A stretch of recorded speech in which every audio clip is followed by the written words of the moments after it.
Dr. Adrian Chen was having one of those days where the universe seemed to be reading from a completely different script than the one he had prepared. Here he was, stationed on XO 249, a planet so far from Earth that pizza delivery would take several centuries, doing what he thought would be routine xenobiological research on some particularly interesting fungal formations. Log date 2387, day 247. He spoke into his recorder, trying to maintain some semblance of professionalism while poking at a mushroom that appeared to be giving him the side-eye. The specimen continues to exhibit signs of rudimentary consciousness, though I'm beginning to suspect it's just really good at throwing shade. That's when his equipment picked up the first anomalous readings. Adrian glanced at his scanner, then did a double take so dramatic it would have won him an award in a silent film festival. The readings were off the charts, and not in the interesting scientific discovery way, but more in the, well, this is probably going to end up as a cautionary tale way.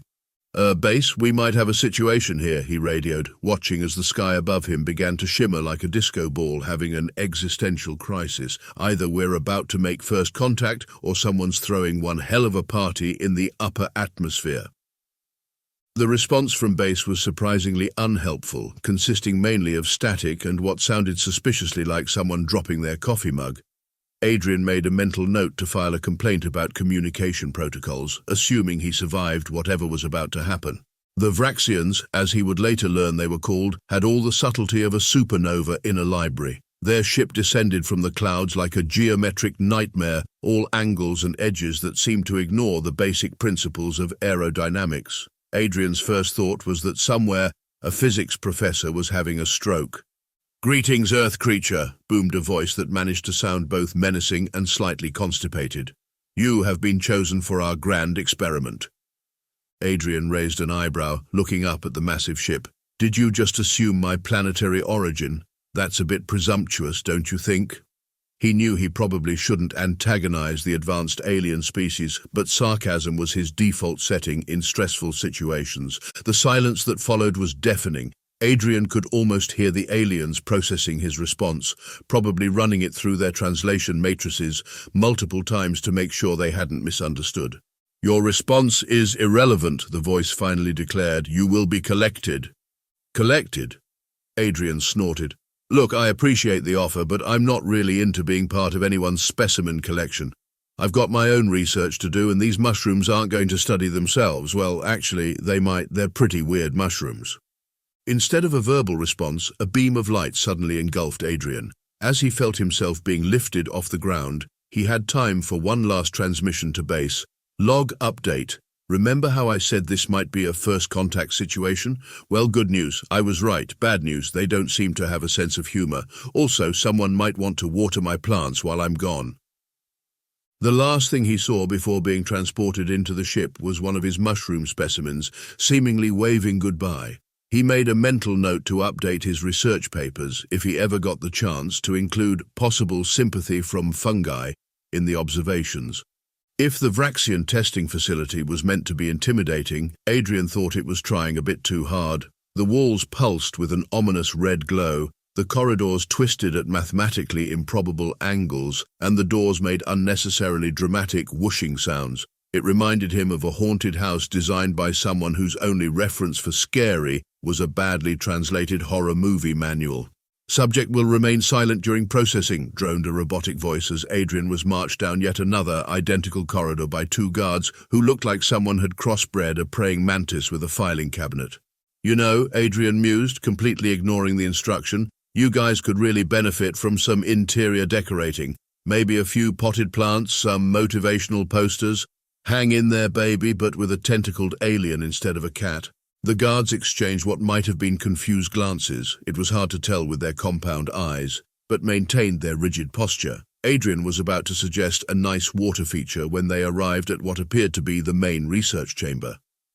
Chief Researcher Zix 427 was clearly designed to be imposing. Standing nearly 3 meters tall, with multiple appendages that seemed to be in constant motion, and a head that looked like a geometry problem gone wrong, the alien practically radiated authority. The effect was somewhat undermined by what appeared to be a small piece of space lunch stuck to one of their mandibles. Human specimen ZX-427 announced in a voice that sounded like gravel in a blender. You have been selected for our comprehensive psychological analysis program. We will break your mind and understand the weaknesses of your species. Adrian nodded thoughtfully. Quick question, do you guys have a suggestion box? Because I've got some thoughts about your customer service approach. The chief researcher's eye stalks twitched in what might have been irritation. Begin phase 1 of psychological evaluation, they commanded, ignoring Adrian's comment. What followed was perhaps the most absurd series of attempts at intimidation that Adrian had ever experienced. First, they tried sensory deprivation, placing him in a completely dark room. How do you feel about the endless void? A voice questioned through hidden speakers. Reminds me of my graduate school apartment, Adrian replied cheerfully, though the void had better furniture. Next came the psychological pressure tests. A panel of Vraxian scientists bombarded him with complex mathematical equations and philosophical paradoxes. If a tree falls in a forest with no one around, does it make a sound? Depends, Adrian responded. Is the tree insured? Because that sounds like a liability issue. Hour after hour, the tests continued. They tried fear inducement, using holographic predators from Earth. That's a really nice T-Rex, Adrian commented while facing down the projection. Though you got the feathers wrong. Also, I'm pretty sure they didn't breathe fire. You might be thinking of dragons. Common mistake. The Vraxians' frustration became increasingly evident. Junior researchers could be seen frantically taking notes, while others appeared to be developing eye-twitch equivalents. ZX-427's normally perfect posture had developed a distinct slump. Perhaps, the chief researcher announced, their voice strained, we should proceed to more direct methods. They brought out what appeared to be their most advanced psychological analysis device, a complex machine covered in blinking lights and making impressive humming sounds. This will map your neural pathways and expose your deepest fears, ZX-427 declared triumphantly. Adrian examined the machine with genuine interest. Does it also do espresso? Because I could really use a caffeine fix right about now. The machine, when activated, produced a series of psychedelic patterns designed to induce discomfort and confusion. Adrian watched the swirling colors with appreciation. You know, this reminds me of a party I went to in college, though the music was better. Have you guys ever heard of techno? By the end of the day, 3 junior researchers had requested transfers. One had started taking notes on Adrian instead of for the experiment, and ZX-427's left eye stalk was developing a noticeable nervous tic. Subject appears to be resistant to standard psychological manipulation techniques, one of the researchers noted in their report, trying to maintain a professional tone. Really? Adrian gasped in mock surprise, and here I thought we were just having a lovely cultural exchange. Though I have to say, your icebreaker games need work. As he was led back to his containment cell, Adrian could have sworn he heard one of the junior researchers humming a tune he'd been singing during the neural mapping session. ZX-427's voice echoed down the corridor, sounding significantly less composed than before. Prepare the advanced protocols for tomorrow. We will break this human spirit. Looking forward to it, Adrian called back cheerfully. Will there be snacks? I feel like there should be snacks. In his cell that night, Adrian smiled to himself. If they wanted to study human psychology, they were certainly getting a crash course, just not the one they'd expected. Tomorrow would bring new tests, but for now he was content knowing that somewhere in this facility, a very confused alien was probably Googling what exactly a dad joke was. As days turned into weeks, the Vraxian testing facility began to show signs of what Adrian liked to call human contamination. It started small, like the junior researcher who asked him to explain why humans said, "take care" when leaving, leading to an hour-long discussion about human idioms that somehow evolved into a crash course on knock-knock jokes. But why must we knock repeatedly and announce our presence when the door is automated? The young Vraxian, whom Adrian had nicknamed Bob, because their actual name sounded like a modem having hiccups, asked earnestly. That's not the point, Bob. Try it again. Knock, knock. Who has approached the threshold of my designated space? No, just say who's there. By the end of that session, 3 other junior researchers had gathered around taking detailed notes on the proper execution of knock-knock jokes.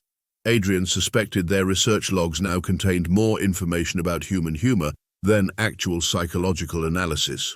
The senior researchers escalated their testing protocols in response. They tried sensory overload, bombarding Adrian with cacophonous alien sounds. "This is great," Adrian shouted over the noise. "Reminds me of my neighbor's garage band, though they had better rhythm. Have you guys ever heard of jazz?" They attempted chemical manipulation using substances designed to lower inhibitions and increase anxiety. "You know," Adrian commented, feeling particularly chatty under the influence of their truth serum, "your species would look amazing in Hawaiian shirts. Just picture it, all those appendages, so many patterns." The younger Vraxians started showing up to their shifts wearing small decorative accessories, a complete violation of their strict uniform protocols. One brave soul even attempted to high-five Adrian, with the wrong appendage but points for effort. Chief Researcher Zix 427's daily reports became increasingly frantic. Day 45. Subject continues to resist all standard protocols. 3 junior researchers caught attempting to recreate human breakroom concept had to confiscate primitive bitter stimulant they call coffee. Day 46. Subject has introduced concept of casual Friday. Must investigate potential security breach. Day 47. Found research team engaged in activity called charades. Productivity down 47%. Subject claims this is team building. The breaking point came during what was supposed to be a serious psychological endurance test. Adrian had been placed in a simulation chamber designed to recreate his worst fears. Instead, he'd started teaching the monitoring team about human dance moves. No, watch, the robot dance goes like this," Adrian demonstrated, moving stiffly and mechanically. "Though I guess for you guys it's just called dancing, right?" Through the observation window, several young Vraxians could be seen attempting to replicate the movement, their multiple limbs creating what looked like a malfunctioning windmill convention. "This is unacceptable," Zix 427 burst into the chamber, all 4 eye stalks practically vibrating with frustration. "We are conducting serious scientific research here." "Oh good, you're here," Adrian beamed. "We were just about to start the Macarena. With all your arms, you'll be amazing at it." The senior researcher's exoskeleton turned a concerning shade of purple. "This facility has descended into chaos. Yesterday, I found 2 technicians exchanging what they called high fours in the corridor. The cafeteria staff attempted to create something called a Taco Tuesday. 3 separate research teams have requested to rename their project groups, using what they claim are puns." Adrian nodded sympathetically. "Change can be hard. Have you tried stress balls? Though I suppose with your physiology, you'd need stress dodecahedrons." The facility's rigid hierarchy began crumbling faster than a cookie in a black hole. Junior researchers started taking lunch breaks, a concept previously unknown in Vraxian culture. The traditional formal address system was gradually replaced with nicknames. Someone, Adrian had his suspicions about Bob, had started a facility-wide meme database. The final straw came when a group of young researchers approached Zix 427 with a proposal for casual appendage wear Friday and a suggestion to install a ping-pong table in the break room. "But what is the scientific purpose of propelling a small sphere across a horizontal plane?" Zix 427 demanded. "Fun," replied the researcher, using the human word because their language had no equivalent. In their private chamber that evening, Zix 427 recorded what might have been their most disturbing observation yet. "The subject isn't breaking under our protocols. Instead, our protocols are breaking under the subject. Most alarming development, caught myself humming human melodic pattern called Never Gonna Give You Up during morning inspection. Must increase containment measures immediately." Meanwhile, in his cell, Adrian was teaching a night shift guard about the concept of stand-up comedy. "So then I said, that's not a quantum fluctuation, that's my wife." Adrian delivered the punchline with perfect timing. The guard's mandibles quivered in what had recently been established as the Vraxian equivalent of a chuckle. "I do not understand the correlation, but I feel compelled to emit approval sounds." "That's the spirit. We'll work on the delivery." As lights dimmed for the facility's night cycle, Adrian could hear distant sounds of Vraxians attempting to whistle, a skill they weren't physiologically equipped for, but enthusiastically tried anyway. Somewhere, a speaker was quietly playing Earth music, and if he wasn't mistaken, Those were definitely disco lights coming from the junior researcher's lab. Zix 427's voice echoed through the corridors. All personnel are reminded that laboratory equipment is not to be used for what humans call light shows, no matter how groovy they may be. But it was too late. The infection of human culture had taken root, and it was spreading faster than a viral video of a cat playing piano. The Vraxian testing facility, designed to break human spirits, was instead being broken in an entirely unexpected way by the inexorable force of human humor and pop culture. And Adrian, he was already planning tomorrow's lesson on the cultural significance of the rubber chicken. The day of the final experiment dawned like any other on the Vraxian research station, which meant the artificial sun flickered 3 times before deciding to commit to being morning. Chief researcher Zix 427 had assembled the entire senior staff for what they declared would be the ultimate test of human psychological resilience. Today we deploy the molecular consciousness destabilizer, Zix 427 announced, their eye stalks twitching with desperate hope. No species has ever maintained cognitive coherence under its influence. What they didn't know was that Adrian had spent the previous evening teaching a group of junior researchers about something far more destabilizing, internet culture.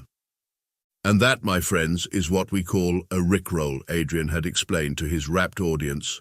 The true art lies in the unexpected deployment. The molecular consciousness destabilizer turned out to be a massive chamber filled with swirling psychedelic energies that looked like a lava lamp had a baby with the northern lights. As Adrian was led inside, he could hear the senior researchers preparing their monitoring equipment. Beginning consciousness destabilization in 3, 2, 1. The chamber hummed to life, reality began to warp and bend, and then through the facility's speaker system came the unmistakable opening notes of "Never Gonna Give You Up." Who accessed the audio controls? Zix 427's voice cracked with panic. The humans call it a pro-gamer move, responded a junior researcher's voice, followed by what could only be described as an alien attempt at a mic drop. Chaos erupted faster than a cat video goes viral. The security systems, programmed to respond to unauthorized audio, started flashing in rhythm with the music. But instead of their usual threatening red, they were cycling through what appeared to be rainbow colors, courtesy of another junior researcher who had discovered the joy of programming pranks. "Order! I demand order!" Zix 427 screeched, but their voice was drowned out by the sound of multiple Vraxians attempting to sing along to the chorus. Adrian, still in the consciousness destabilizer, was having the time of his life. "You know," he called out, "these colors would go great with some disco balls." As if on cue, several research drones, reprogrammed by the now thoroughly corrupted junior staff, deployed from their docks and began spinning, their metallic surfaces reflecting the psychedelic light show. The facility's main computer, confused by the conflicting commands it was receiving, decided to switch to its emergency protocol, which had been mysteriously redefined to release the memes. The holographic warning systems began projecting what appeared to be an endless stream of cat videos, Doge variations, and something that looked suspiciously like a Vraxian version of the "This is fine" dog. "The containment protocols," a senior researcher wailed. "They're all being replaced with something called keyboard cat."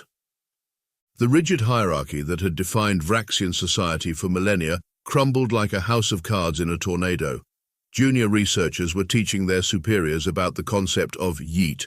The facility's translation matrix, overwhelmed by the sudden influx of human internet slang, began generating error messages in the form of LOL cat speak.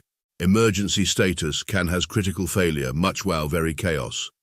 Zix 427 stood in the center of the madness, all 4 eye stalks twitching independently, watching as their perfectly ordered research facility descended into what could only be described as a combination of a rave, a meme compilation, and a revolution.